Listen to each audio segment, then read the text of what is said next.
வியாபாரங்களுக்கும் வியாபாரிகளுக்கும் இந்த செல்போன் ரொம்ப பயனுள்ளதா இருக்கு.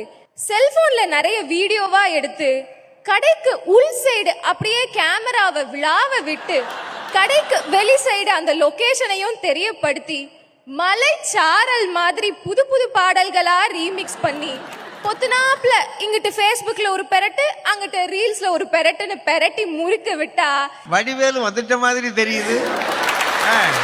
வியாபாரம் பிச்சுக்கிட்டு போகுது. இதெல்லாம் தெரியாம எழுத்தாப்புல 3 பேர் வந்து உட்கார்ந்துட்டாங்க. 2019 இஸ்ரோவால் அனுப்பப்பட்ட சந்திராயன் 2 அதோட விக்ரம் லேண்டர் நிலவுல தரையிறங்குவதற்கு ஒரு கிலோமீட்டர் முன்னாடியே செயலிழந்து போச்சு. அதுக்கு என்ன ஆச்சுன்னு யாருக்கும் தெரியல. நாசாவும் உதவுறோன்னு முன் வராங்க, ஆனா கண்டுபிடிக்க முடியல.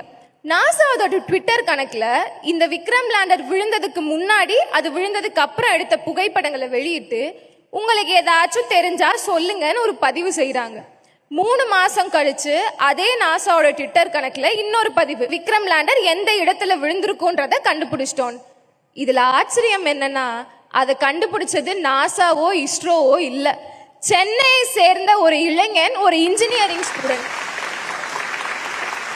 நல்லா யோசிச்சு பாருங்க, ஒரு நாசாவை சேர்ந்த விஞ்ஞானியையும் சென்னையை சேர்ந்த இளைஞனையும் இணைத்தது இந்த செல்போன் என்ற சின்ன கருவிக்குள்ள இருக்கிற சமூக வலைத்தளம் என்றால் அது எப்படி மக்களை உங்களுக்கு தெரியாதயா? செல்போன் இல்லாம இன்னைக்கு யாராவது இருக்குமா? கண்டிப்பா இல்ல. கல்கியே இன்னைக்கு கதை எழுதியிருந்தாருன்னா பொன்னியின் செல்வன் கதை எழுத மாட்டாரு, பொன்னியின் செல்போன் தான் கதை எழுதியிருப்பாரு. அந்த அளவுக்கு ஆடம்பர அத்தியாவசியத்தையும் தாண்டி உடல்ல ஒரு உறுப்பாவே மாறிடுச்சு இந்த செல்போன். கை இல்லாம வெளியே போறது மாதிரி இன்னைக்கு கைபேசி இல்லாம வெளியே போறது. இது கெட்டதுன்னு பேச வந்திருக்காங்கல்ல எதிரணியினர், அவங்க செல்போன் எல்லாம் பறிமுதல் செஞ்சு ஒரு 3 நாள் தனியா விடுங்க, காதல் படம் பரத் மாதிரி தலைய சொரிய ஆரம்பிச்சிருவாங்க.